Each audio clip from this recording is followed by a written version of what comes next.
world is starting to wake up to all this bullshit. Now, y'all heard what that man said. They be beating this girl up after the whistle, bruh.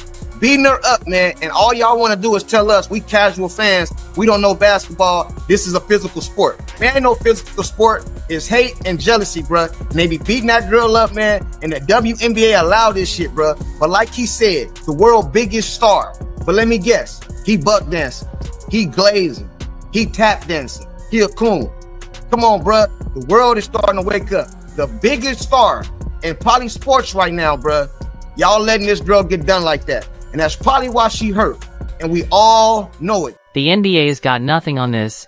The WNBA drama is unreal. You won't believe how fast the media threw on helmets and whistles to become Caitlin Clark's personal bodyguards. Meanwhile, she's getting hip-checked into next week and stared down like she stole someone's lunch money. The headlines? Louder than a soap opera finale, screaming about justice, dirty plays, and disrespect. But this isn't just sports anymore. It's a full-blown spectacle. Think popcorn, flying elbows, and a plot twist every quarter. Stick around. What's really happening in the WNBA will have you wondering if you're watching basketball or binge-worthy reality TV. These ain't gonna do it. Somebody gotta do something, right? But let's head on over to X right now. Pull up this footage, man. Shout out to the homeboy Mike. Being fouled. Right in the first quarter, Caitlin Clark obviously being fouled. The refs don't call it. And it's crazy because let me go back there. Because the referee's literally right there. Like, bro, you're right there. Somewhere along the way, people tossed out the definition of physicality and replaced it with a page straight out of a WWE script. Suddenly, shoulder checks look like drive-bys, and hard screens feel one step away from assault charges. There's a canyon-sized gap between tough, competitive basketball and outright goonery, and somehow, that memo got completely lost. Especially when Caitlin Clark is catching elbows like she's the league's personal punching bag. Is this happening? And I went back and I was thinking, the Caitlin Clark phenomenon is one that I got wrong. I never really thought that Caitlin Clark would make the difference that she has in college basketball or in the WNBA.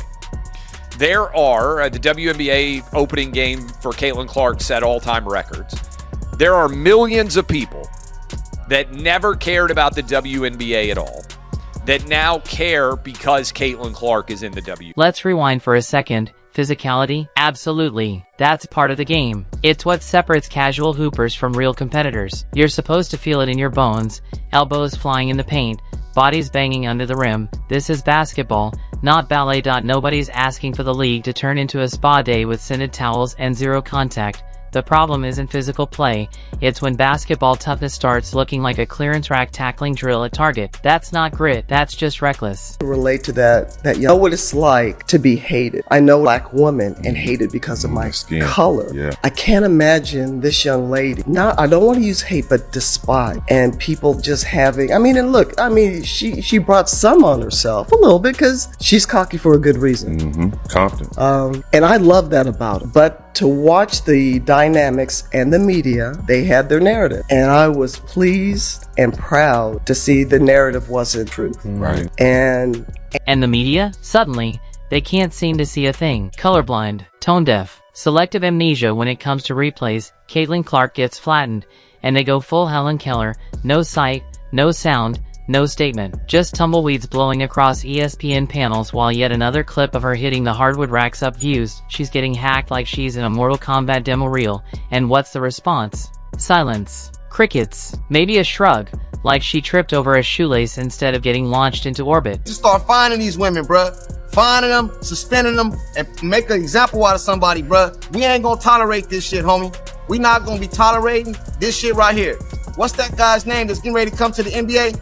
The white dude, I can't think of his name right now. The rookie that's going to Dallas. I guarantee you, man, they is not going to be letting that dude get treated like Caitlin Clark, bruh.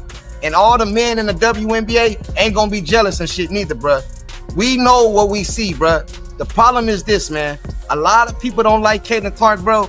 They just hate the girl so much, man, that they just can't even when the truth is staring them in their face, they chose to go the other way, bruh. That's what you call hate. Now compare that to the golden days of the NBA. Michael Jordan, he got mauled like a Thanksgiving turkey on occasion, but guess what? He went to the line, there were whistles, there were consequences. You could bulldoze MJ, but you better be ready to see him smirking at the free throw line seconds later. That's how basketball used to be officiated, with actual logic. But in the WNBA, Caitlyn gets body slammed and the refs respond with the enthusiasm of a DMV worker on a Friday afternoon. But here's the comedy gold when fans point out the absurdity. The defenders of this chaos crawl out like it's their civic duty to protect uncalled fouls. They talk about physicality like it's a sacred ritual, a misunderstood art form, as if clotheslining someone is some noble act of resistance. It's the culture, they say, as if the culture was forged in basketball fundamentals. Next thing you know, they'll be handing out brass knuckles at tip-off and calling it team strategy. With all that being said, the WNBA referees has been having issues